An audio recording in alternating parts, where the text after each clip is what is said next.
The literature review is your opportunity to read and analyze research that has already been done on your topic of choice. Regardless of what your research or evaluation topic is, there's already been a large amount of research already done on it. The lit review is essentially two things. One, it's your opportunity to deepen your understanding of the topic of choice. And two, it's also your opportunity to frame your own research or evaluation in the same spirit of the literature that you're reviewing, or, and this is most important, to find gaps in the literature that you didn't find that you would like to fill with your own research.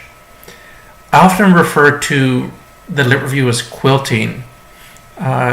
Quilting is taking an assortment of fabrics and patterns and weaving them together to make one new quilt or blanket. When we talk about the lit review, the assortment of patterns and fabrics, that's the literature that's already been done, the research that's already been done. Your voice as the writer is the thread that holds it all together. In a lit review, your voice shouldn't be seen or heard, just like the thread can't be seen in the new quilt. But the fabrics wouldn't be able to be held together without the thread that you provide.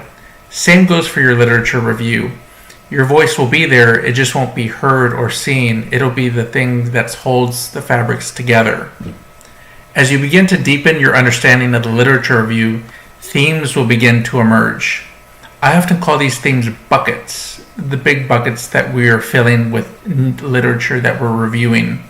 Now imagine these as you read, you're filling your buckets with ideas, with concepts that directly connect to your topic of choice. So you're reading and filling your buckets, or you're solidifying your themes. Regardless of how large your topic of choice is, I'm a firm believer that 3 themes are sufficient for any literature review. Having 3 themes will allow you to make these buckets really large and really broad. It'll also provide you an opportunity to have sub-themes within each of these 3 themes. The sub-themes of your literature review must directly connect to your major themes or your large buckets. Now, having only 3 themes for your lit review also ensures that your themes are vastly different from each other. There's very little connection between the themes other than your big topic of choice. Please understand that the formation of your themes or large buckets will be an ongoing process as you go through the reading process. It'll always be forming, fixing, shifting as you read further and further into your topic of choice. Now let's look at an example. For this example, let's assume that our topic of choice is homelessness. After reading and reading upon our topic of choice, we begin to form our themes and fill up our large buckets. We're reading and realizing that addiction is a major theme in our literature. We also see that employment comes up again and again as we read.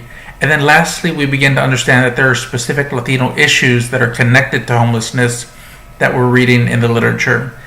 This is how our themes begin to form and how we move further into understanding our sub-themes that are emerging. With the addiction theme, we read that issues such as HIV and AIDS are prevalent. We read that drugs and alcohol are used to self-medicate due to lack of insurance or health care options. These are the sub-themes that build out each of our themes. We can now look at the sub-themes of the other 2 as well. This is a visual example of how to complete a literature review. Each theme will have a section header in your writing, and you can write out the themes and sub-themes in a cohesive manner, again, quilting together the literature that you're reading. Now, while writing the lit review can be extremely complex, this, I believe, provides you with a basic philosophy of completing a successful literature review. Good luck.